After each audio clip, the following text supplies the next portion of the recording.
Well, welcome to the new edition of the Real Talk Realtor Roundtable with all of our real estate experts. Today we have a full house, so we have lots and lots to cover. We also have a guest in the room today, so I'd like to introduce you to David Spector.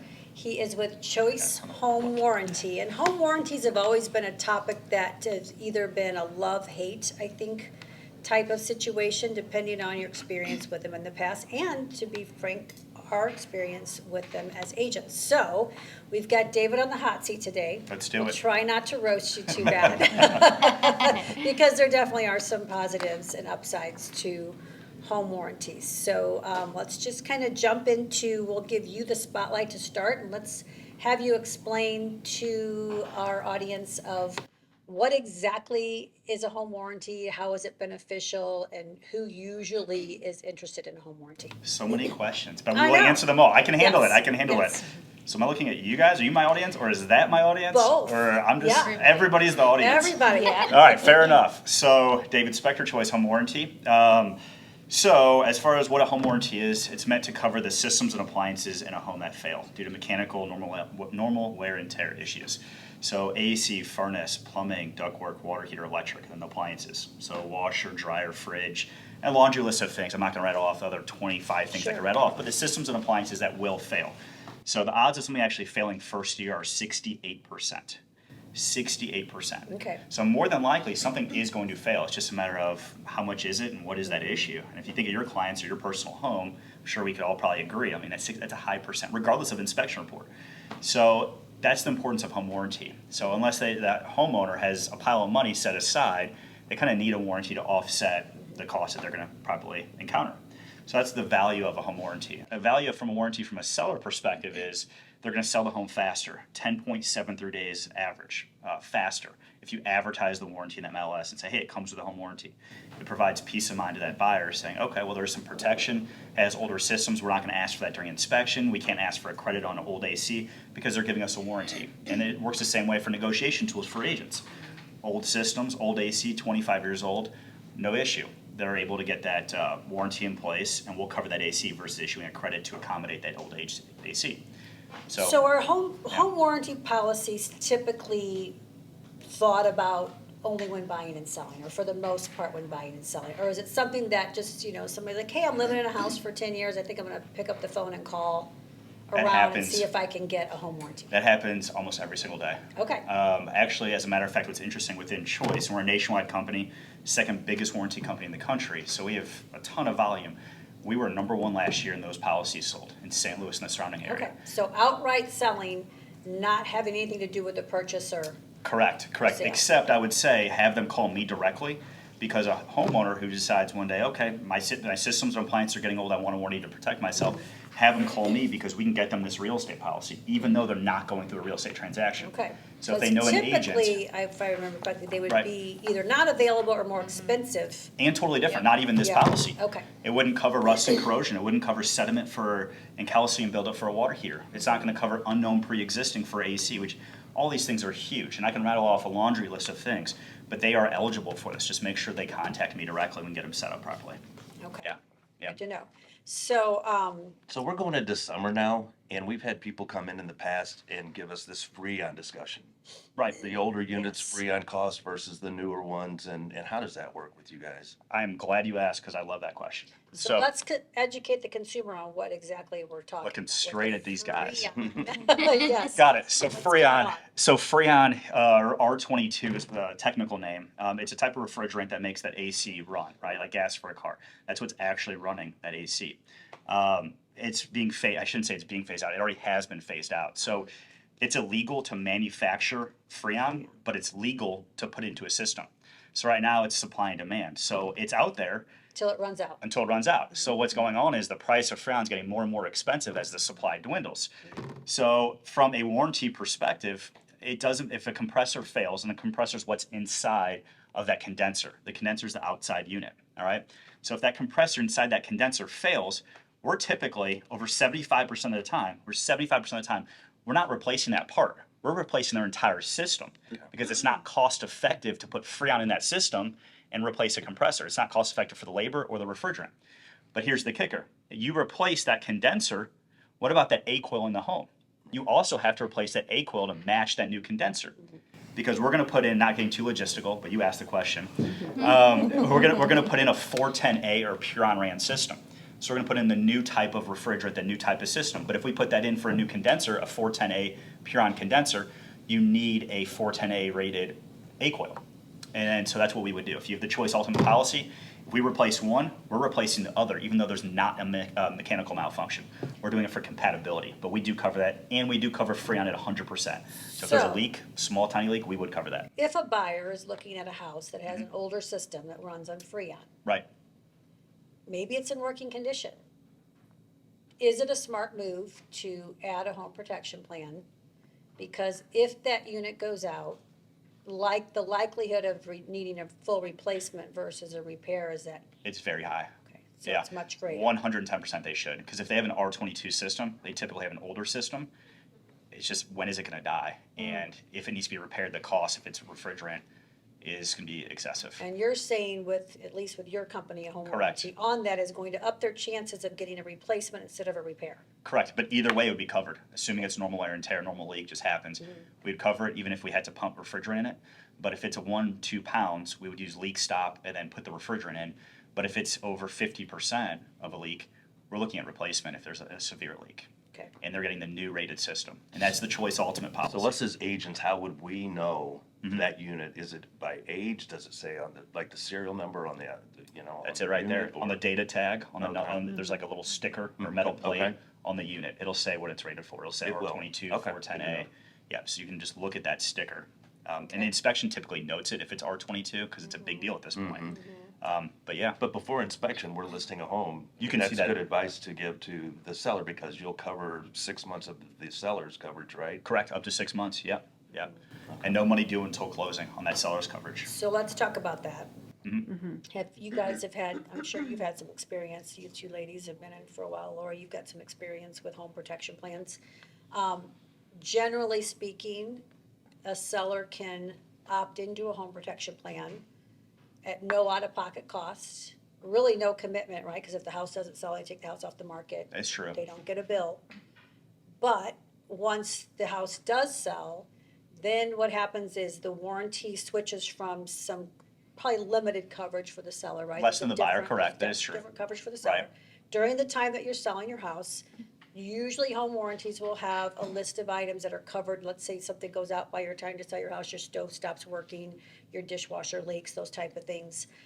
Or it's discovered during an inspection, right? So then those are potentially some items that could then be turned in on behalf of the seller who hasn't paid anything yet for this warranty to then have these items fixed per the warranty. Then, once it closes, that program switches to the buyer, and the buyer has a 12-month run of coverage under this program, which either they've paid for in negotiations or the seller's paid for out of the closing proceeds of the house. Correct. So, So it's not the remainder of the time. If the seller has it for Correct. 3 months, you don't have 9 months coverage. It doesn't You eat still into get it. It starts the rest day of of the close, year. and it goes for 13 months. We always do an extra 13, month. Yeah, okay. correct. so how often do you guys find that that's interesting to a seller? Let's take the last 2 years of the market out of it, because clearly these last couple of years of selling a house, you barely had to clean your house, much less offer additional Right. bonuses to anybody to get them to buy it, right? So in a normal selling cycle, how often do you think this is appealing and it's a tool for the seller to offer? What's your opinions or experiences? I think it's more appealing the more knowledge that we have as agents to give to them. I agree. I do too. Yeah. I mean, why wouldn't a seller want it? You know, it's just extra protection for them. So when I said earlier, there's not a commitment, the commitment comes in later, the commitment comes at closing. Right. So they can't sign up for it, sell the house, and then go never mind. Right. Right? Right. So But it it does separates- pass to the buyer. And it kind of separates one agent from another, because if there's two agents and one agent comes out and says, hey, you know what, seller, I can get you a warranty. It's going to cover mechanical, normal wear and tear issues. You know, something breaks, we can file a claim. This is something that there's no charge to you, and you're going to offer it to the buyer. We're going to sell it faster, and it also has a perceived value of over $2,300 to a buyer. So technically, you're going to get more money for it. You're going to sell it faster. You're going to protect yourself from a liability perspective and them. And ultimately, I mean, it really benefits everybody versus an agent not even mentioning it. Right. And then down the road finding out, and this really happens, saying, oh, I wish I knew about a home warranty because my AC broke. I mean, the conversations I have with people, it's like, my agent didn't even tell me about this. They had no idea, you know, and they get frustrated. And we do that. You know? I mean, when we counsel our sellers, Yeah.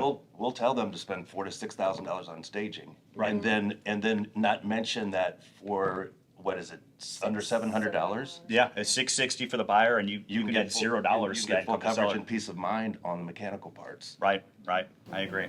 So does anybody have a barometer as to when they, because typically, when you bring it up, or if you bring it up, the seller says, oh, I don't know, what do you think, right? They want to know our opinion. What are your personal barometers? What's the bar for you to go, well, I think it's a good idea, or well, I don't think you need to worry about it? Anybody have one? To me, it depends on when their big ticket items were installed and if they were under warranty, Right. and Yeah, just kind of agent. walking them through that. So, one thing that comes up a lot of time is hot water heaters, and I say to people, I'm like, listen, this might not be our biggest concern, for $1,000, give or take, we can manage that. But the big ticket, like the HVACs, refrigerators are really expensive now. So to me, it's all about how comfortable is the seller with their current equipment in place. And I feel ideally, mechanics. when we're going through the seller's disclosure piece of it, and we're talking about those things, that would be the optimum time, in my opinion, to bring something like that up. I think it's scary for them because they feel like with warranties, how they get the bad rap of, well, I called them and because of this language from the inspection report, now it's not covered. So what we can actually do, and I offer this as a personal service, and a lot of agents take me up on it, email me or text me or call me and say, hey, David, can you look at this inspection report? Would this be covered for the buyer moving forward if you represent the buyer? What do you think of this? I'll put in writing saying, yes, it will be covered moving forward if it just naturally fails, or no, it won't. Here's what you need to do to make sure that it will be covered moving forward. It's broken some deals before, but the agent was so appreciative, and I was very straightforward and honest. And that's what all we can ask for is honesty and to be truthful. And they were, it is what it is. But ultimately, I'll give you the exact feedback of what needs to be done. Yeah. Sometimes it's great, sometimes it's not, but it is what it is. So that's an added value. I'm more than happy to So provide you guys. do you guys have somebody come in and look at the condition, the working order of these, or it's working now, so you're gonna take care of the insurance? So we don't send anybody out originally. It's if it breaks, then we send somebody out. So, and just being totally blunt here, because I'm all about transparency, just so you guys know, a lot of this we will have to cut, because I don't want, no, I'm just kidding. Whatever I say is totally I'm very honest. People know how it is that I work with. But as far as on the buyer's side, if you guys have an inspection, just make sure it's in good working order, nothing's broken. This is pertaining to the buyer's side. Just make sure nothing is broken on that inspection. If it says get it cleaned and serviced, specifically, not an annual tip, but cites it, get that done. If you do those two things, make sure it's not broken, or if it is, you get it repaired and just have a receipt. So just make sure it's not broken, and if it says get it cleaned, 98% likelihood we'll cover our claim. 98%. It's not a guessing game. The only way we can deny the claim, and put this on camera because I know it is, you guys can publish this, the only way we'll deny a claim is animal damage, weather-related issues, or self-inflicted by a homeowner or a tech that they had out that sabotaged or broke the system, because why would we take responsibility for somebody that damaged it? But normal wear and tear issues, we would cover 98%. Those things I just rattled off account for 2% of the claims. So your client's actually in phenomenal shape. So let me throw this out there.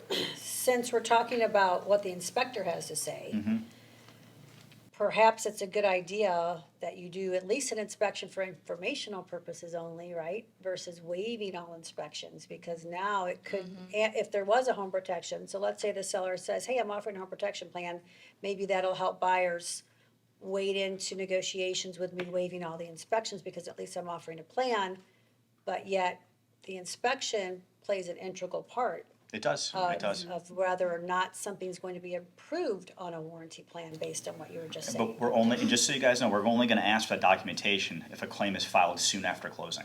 We're not going to ask for documentation 6 months into a policy Okay. and say, hey, send me this. No, or 8 months into it. It's just to prevent fraud and people filing illegitimate claims, So- knowing something's So broken. potentially pre-existing conditions known could pre-existing. pop up if there was no inspection to go back to say. Correct. And it's like, it would have been So that's obvious. something It's to- visual. It would have been to obvious keep that in this mind. would have been noted. But we do cover undetectable pre-existing. What Okay. that means is, let's say it's winter time, even though we're kind of heading to summertime. So let's take summertime, let's just work off that. Like a heat pump, you can't test a heat pump if it's 100 degrees. How do you know if it's working? We would cover that as long as it wasn't noted broken. We would cover that. So you kick it on for the first time, it doesn't work, we would cover it. And those ACs are now being kicked on for the first time this season, right? I mean, now that it's like 80, 90 degrees, no inspection, or let's say they did inspection and the inspection said, hey, couldn't test it, too cold outside. We're not denying it for that. Okay. We're only denying it if it was animal damage, weather related, or self-inflicted. So we would cover those. A leak in the system, we would cover that. If day one they kick it on and there's a severe leak, we're not going to deny it based on undetectable, because we do cover that. So I think it's important also to be able to explain to our clients that when they call, who are they speaking to? Sure. And can they use their own repairmen or women that have been repairing things for the past several years for them? Awesome question. So my response is this. So after a claim is filed, we have 48 hours to find a company. So within 48 hours, we're going to say, hey, here's your company, day and time, and we're going to send out our company. Now, if we have no company after 48 hours, we're then going to automatically, without you prompting it, we're going to email the homeowner and say, hey, we don't have a company that grabbed the job. And this system goes Saturday, Sunday, holidays. It's a running system. We're going to say, we don't have a company. Click this link, and you can hire your own company. And then we're going to let them hire their own company, except we have very high caps. So no matter what warranty company, whether it's Choice or somebody else, always look at caps. How much is the max they're going to pay for an AC? Because if we end up letting you hire your own company, how much are we going to pay out? What's the cap? So always look at whatever company you're using, whether Choice or somebody else, because our cap is very, very high. Now, let's say a company does pick it up, right? And your client says, oh, you know what? I was hoping it was going to run 48 hours and I could hire mine. I don't want to use this random whatever company. Have that company come out, have them get the diagnosis, and then they're going to provide it to us. We'll see how much money that job cost us, and I'll cut you a check for it, so they can hire their own company anyway. Okay. So either way, we'll have a plan, but it's just a matter of which one comes first. Do we send a company out and figure out the cost, and we can offer that dollar amount, or 48 hours later, we let you hire your own company and we just outright look at that. So, Can you maybe explain cap a little bit? Oh, sure. So when I say cap is the max dollar amount we're going to pay out per system or appliance. And so I'm just going to mention Choice specifically, of course, because I'm an employee of Choice. 5,000 AC, 5,000 furnace, 5,000 water heater, and up to 5,000 per appliance. So think of Sub-Zeros, Vikings built in. That's a very high cap. I realize they're 20 grand, 25 grand, but warranty world, that's a high cap for an appliance. So those are the caps. Now, if we're in network, and this is really, really important to note and mention, this is huge. So if we send out a company, we have wholesale pricing with the manufacturers. So we get our equipment from Lennox, Carrier, Goodman, Payne, Bryant, all name brand. But we're getting this equipment at such a discount because we're a national company, have these partnerships. So let's say an AC does need to be replaced. We're able to replace that entire AC under our cap, under that $5,000. So yeah, I mean, the out-of-pocket, it's going to be minimal. It's going to be for modifications. The average dollar amount a homeowner pays when we replace an entire AC is roughly about $500 to $1,000. $500 to $1,000, which is huge, versus hiring your own company with a company that outright says, hey, I'm going to let you hire your own company. What's your out-of-pocket at that point? Even if you hit their max dollar amount, thousands upon thousands, literally. So it's actually in the homeowner's best benefit, really, to let us send our company out because we can replace it very, very inexpensively. But if they don't want to, say it's up for replacement and it costs us $1,000, cool, here's $1,000. So they'll still have their choice. But ultimately, it makes more sense for us to do the replacement because we're saving them so much money. And that's the main reason why, that's the only reason why somebody gets a warranty, really, is to save money. But we're very, very good at that. So hopefully that answers your question. I think we need to make really clear what Kathy talked about in the beginning, how the cost transfers. Sure. So can you kind of explain from a seller's point of view what they're signing up for while their house is being prepared for market and after they've accepted a contract through the closing period, and then what happens after they close to that? So a policy's taken out. You guys always order the policy, or I do it. Please do. Homeowners do not go online and do it. They'll end up with not this, and it's not good. Yes. So always order the policy. That policy will go up to 180 days. So we're talking 6 months, and we'll cover normal wear and tear items. Now, looking at the brochure, and I don't know if they can see this, but I'm just going to hold it up here. So hopefully they can see it.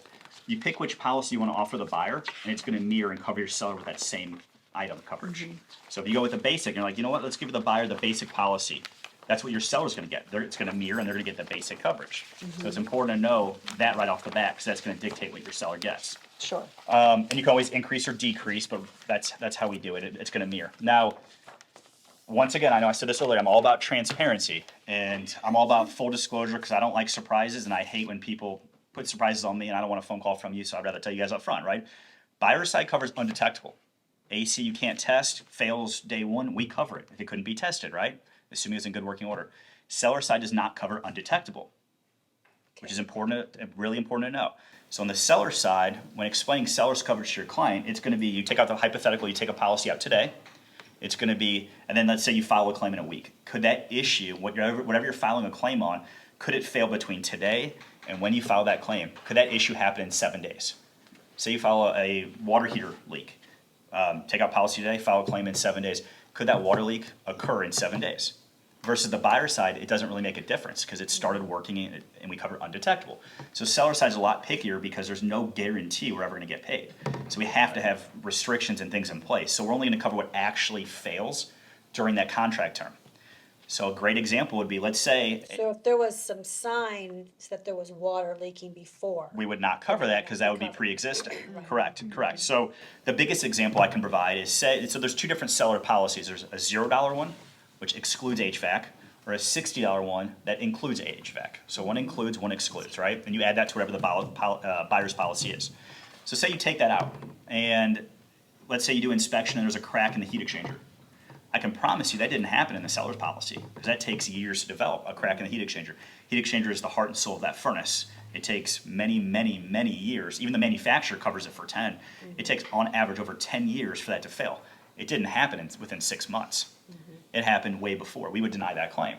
But let's say inspection doesn't pick up a crack in the heat exchanger, buyer closes, they kick on that furnace for the first time when it gets cold outside, we would cover it because it was undetectable. Nobody knew about it. So as long as you know, on the seller side, we cover what actually fails from the time they file that claim, or from the time they take out the policy to the time they file the claim. If it failed during that time and it's normal wear and tear, we cover it. Buyer side's a lot stronger because it's a paid policy. Now, we're not unique in this sense. There's a lot, the majority, I will say on camera, the majority of the warranty companies do exactly what I'm telling you. I'm just giving you upfront truth so you guys are prepared to have that conversation with the seller. I want you to have that knowledge. So the way seller signs up for it, and then. Did I skip over that whole thing? No, How you sign no, up? that's No, okay. 'cause Oh we're my in a gosh, good guys. direction. Two other options can happen.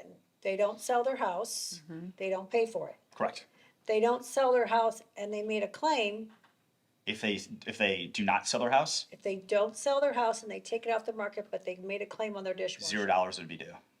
That's Yeah. important to know. We would just eat the cost, right? But then the alternative is seller pays for it, buyer gets in negotiation, has 30 offers, and the buyer doesn't ask for a home protection plan. They still owe for it, correct, at that point, and they need to pass it to the buyer, or can they cancel it? I want to say yes, it's mandatory at that point, but it's not necessarily mandatory. Okay. And when I say not necessarily mandatory, we ask as using our policy, advertise in the MLS. If you have a seller policy, put in the MLS, seller's providing a policy, choice ultimate, to the buyer for 1 year upon closing, but advertise it. And if it's negotiated out of the contract, we get it. You took a fair shot at it, you advertised it, you made everybody aware, it got negotiated out, It is what it is. But we want our fair shot at it because your client had that policy. But if it does fall out, then no, there is nothing due, Interesting, right? okay. Does that answer Yeah, pretty much what you were and thinking too? just like a basic price point that you see most sellers choosing for this exact situation. $660, the choice ultimate. I'm gonna phrase it like this, and Okay. I hope my boss never sees this. I'm not even kidding in saying that. So if it's a newer AC system, the 580 gets the job done. $580. Correct. Okay. And on the seller side, you would have to add that 60 to add HVAC on the seller side. Buyer includes HVAC, seller it's optional for 60. But that 580 is great and the best policy, in my personal opinion, if they have a newer AC. If they have an older AC, you need to do the choice ultimate because that's the only policy that covers compatibility. And once again, compatibility, going back to the previous conversation when we And first that's the started. 660. The 660. Okay. Because if it's R22 free on ran system and half your AC breaks, under that ultimate, we're gonna replace the entire system. Under the plus, we're only gonna cover what breaks. And then we're gonna say, homeowner, you have to replace the indoor coil because it's not broken, but it needs to be changed out to match the new condenser we just gave you. So the ultimate covers the full AC replacement. If only half the system breaks and we need to replace it for compatibility, it'll cover it. The Plus only covers what actually breaks. But if it's a newer AC system, the 580 is perfect. Because one system breaks, we can just pop a new 410A in there because it's already 410 for the coil or the condenser. So there's no full replacement that typically ever needs to happen because it's all going to run on the same anyway. Does that make sense? Yep, there's only $80 difference, and if I get my AC know. replaced and I gotta pay somebody $80 to haul it away because it doesn't cover haul away. Right. Then why just get the good policy? Do the 660. That's what I have on my own home. That's what I recommend. Honestly, I like the 660, especially if it's old equipment. Do the 660. Yeah. Can you speak to the deductible or the service fee to? Yep. So $75 service fee.